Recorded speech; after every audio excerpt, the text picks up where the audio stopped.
Thank you, Deep Clow, and thank you, Cabinet Secretary, for your statement today.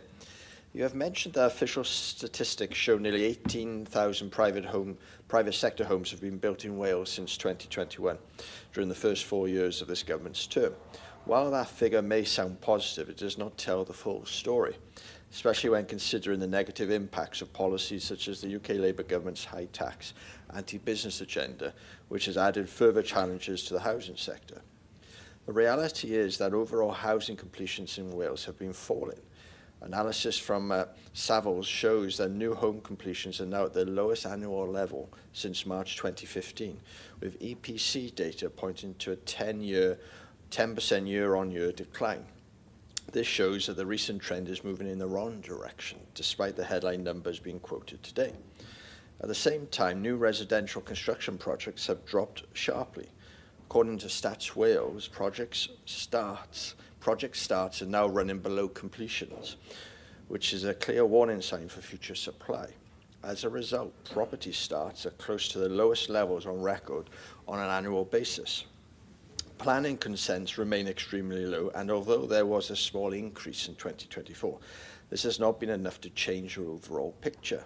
The Home Builders Federation has warned that without a meaningful rise in consents, housing completions are unlikely to grow significantly in the near term. Industry research reinforces this concern, showing that overall housing supply remains well below the level needed to meet future housing demand. Planning consents in particular is still far below the historic peak, raising serious questions about the long-term pipeline of new homes. With the overall housing supply falling and below long-term requirements, how does this government reconcile its claim of delivery with the reality of a broader construction downturn that risks undermining market housing supply? You have said in your statement that you have reopened the RSL low-cost loan scheme, putting funding towards improvements of 4,000 existing properties. But Cabinet Secretary, it is unclear what measurable outcomes have been produced. There is a need for clearer evidence on the average reduction in household energy bills, whether there are verified reductions in carbon emissions, and how these results help tenants living in those properties.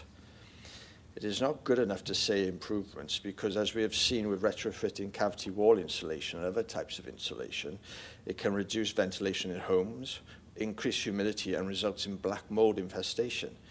With this in mind, what action is the Welsh Government taking to ensure that property improvements are value for money and achieve significant and noticeable improvements in the quality of homes?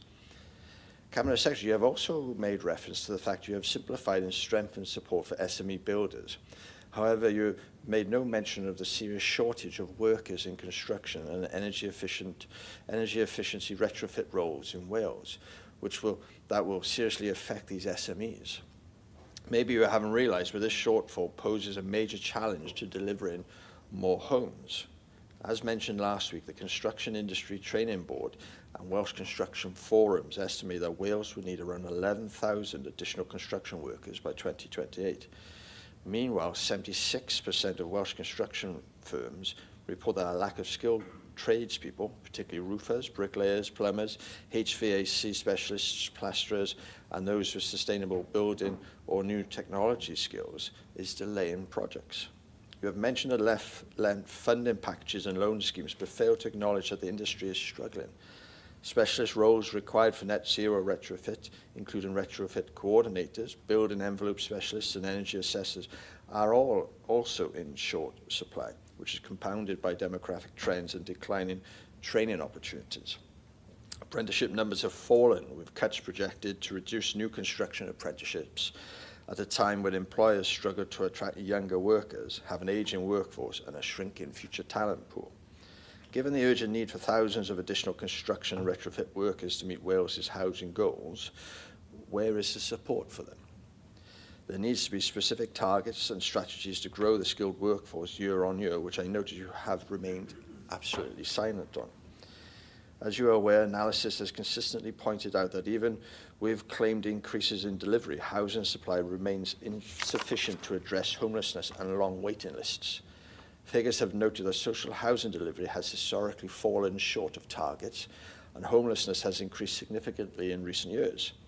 Meanwhile, market evidence points to persistent issues with affordability, including reports that Wales remains among the least affordable parts of Britain for first-time buyers, despite housing delivery claims. If the stated focus on delivery is not... You need to conclude now, please, Joel. Okay, so I'll ask a question. If the stated focus on delivery has not substantially reduced homelessness or improved affordability, what actions will this government take to ensure that housing supply meets not only numerical targets, but also addresses lived housing need and affordability pressures? Thank you.